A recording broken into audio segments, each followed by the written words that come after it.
নমস্কার, আমার চ্যানেলে জানাই আপনাদের সবাইকে স্বাগত। আজ চলে এসেছি দুটি দুর্দান্ত রেসিপি নিয়ে। এই যে প্রথমে আপনারা দেখতে পাচ্ছেন, এগুলি হচ্ছে ছোট ছোট যে দেশি ট্যাংরা মাছ হয়, সেই দেশি ট্যাংরা মাছের তেল ঝাল। প্রথমে আমি কড়াইটিকে খুব ভালো করে গরম করে নেব। গরম করে নিয়ে তার মধ্যে দিয়ে দেবো কিছুটা পরিমাণ সর্ষের তেল। সর্ষের তেল খুব ভালো করে গরম হয়ে গেলে ধোঁয়া উঠবে, তখন সেই পর্যায়ে এসে আমি এখানে ফোড়নে দেবো কালো জিরে ফোড়ন। এই ছোট দেশি ট্যাংরা মাছে কালো জিরে ফোড়ন দিলেই খেতে সব থেকে ভালো লাগে। কালো জিরে ফোড়ন দিয়ে এখানে আমি কিছুটা একদম কুচি কুচি করে কাটা কুচনো পেঁয়াজ দিয়ে দেবো। আপনারা চাইলে পেঁয়াজটা আপনারা গ্রেট করেও দিতে পারেন। পেঁয়াজটা খুব ভালো করে লাল লাল ভাজা হয়ে গেলে এই সময় আমি দিয়ে দেবো একটা বড় সাইজের গ্রেট করা টমেটোটা দিয়ে কিছুক্ষণ নাড়াচাড়া করার পর পরিমাণ মতো লবণ এবং হলুদ দিয়ে আমি মশলাটা খুব ভালো করে কষিয়ে নেব।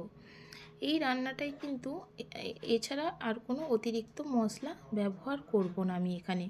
তারপরে বড় সাইজের একটা আলু আমি লম্বা লম্বা করে কেটে রেখেছিলাম, সেই আলুটা আমি এখানে এসে অ্যাড করে দেবো। আপনারা চাইলে প্রথমে আলুটা ভেজেও নিতে পারেন, না ভেজেও এই রান্নাটা করা যায়। আলুটা খুব ভালো করে ঢাকা দিয়ে আমি বেশ কিছুক্ষণ কষিয়ে নেব। কষিয়ে নেবার পর এইখানে এসে আমি এই পর্যায়ে এসে আমি অ্যাড করব 3টে কাঁচা লঙ্কা, কিছুটা পরিমাণ সরিষা আর পেস্ট করে নিয়েছি। তারপর এটা জল দিয়ে গুলে নিয়েছি, কাঁচা লঙ্কা সরিষা জল দিয়ে গুলে নিয়ে আমি এখানে অ্যাড করে দিয়েছি। দিয়ে খুব ভালো করে নাড়াচাড়া করে নিয়ে আমি কিছুটা পরিমাণ ধনেপাতা কুচি দিয়ে দেবো। ধনেপাতা কুচি দিয়ে খুব ভালো করে নাড়াচাড়া করে নেওয়ার পর আমি পরিমাণ মতো এখানে জল দিয়ে দেবো। আপনারা যেরকম ঝোল খেতে পছন্দ করেন সেরকমই দেবেন, তবে খুব বেশি জল এখানে দেবেন না, কারণ এটা ঝোল ঝোল ভালো লাগে না, মাখা মাখা হলেই ভালো লাগে। জল দেওয়ার পর আমি নুনটা একবার চেক করে নেব।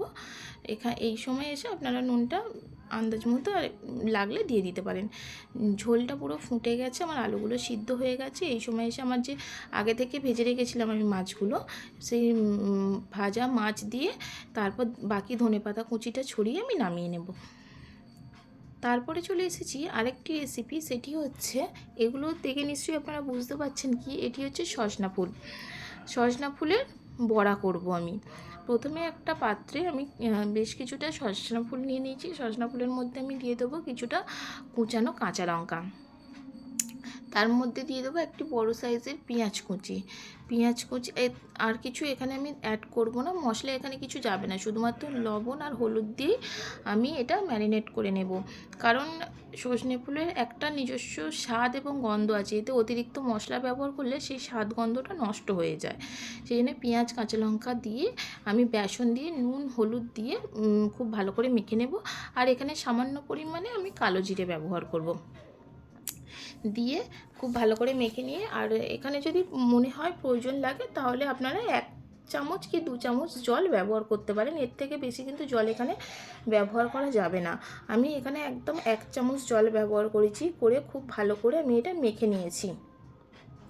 মেখে নিয়ে দেখবো বেশ গোল গোল পাকানো যাচ্ছে, ঠিক সেই সময় এসে ম্যারিনেটটা আমার হয়ে গেছে, এবার রেখে দেবো। তারপর আমি গ্যাসে কড়াই চাপিয়ে কড়াইটা খুব ভালো করে গরম করে কিছুটা পরিমাণ আমি এখানে সরিষার তেল দিয়ে দেবো বড়াগুলো ভাজার জন্য। সরিষার তেলটা খুব ভালো করে গরম হয়ে গেলে তারপরে আমি বড়াগুলো একে একে এখানে ছেড়ে দেবো। তেলটা আমার খুব ভালো করে গরম করা হয়ে গেছে, এরপরে আমি বড়াগুলো একে একে ভেজে নেব। বড়াগুলো দিয়ে আচ্ছা, এটা কিন্তু একদম লো ফ্লেমে করতে হবে, হাই ফ্লেমে দিলে উপরটা আপনার পুরো ভাজা হয়ে যাবে, ভিতরটা কাঁচা থাকবে। একদম লো ফ্লেমে দিয়ে আমি বড়াগুলো খুব ভালো করে উল্টে পাল্টে লাল লাল করে ভেজে নেব। আপনারা সজনা ফুলের অনেক ধরনেরই রেসিপি খেয়েছেন, তবে এই সজনা ফুলের বড়াটা একবার অবশ্যই ট্রাই করবেন। গরম ভাতে, শুকনো ভাতে কিন্তু এই সজনা ফুলের বড়াটা খেতে অসম্ভব সুন্দর লাগে। এতে কিন্তু আর কোনো রকম মশলা ব্যবহার করা চলে না, শুধুমাত্র বেসন দিয়েই এই বড়াটা করলে কিন্তু খুবই ভালো লাগে।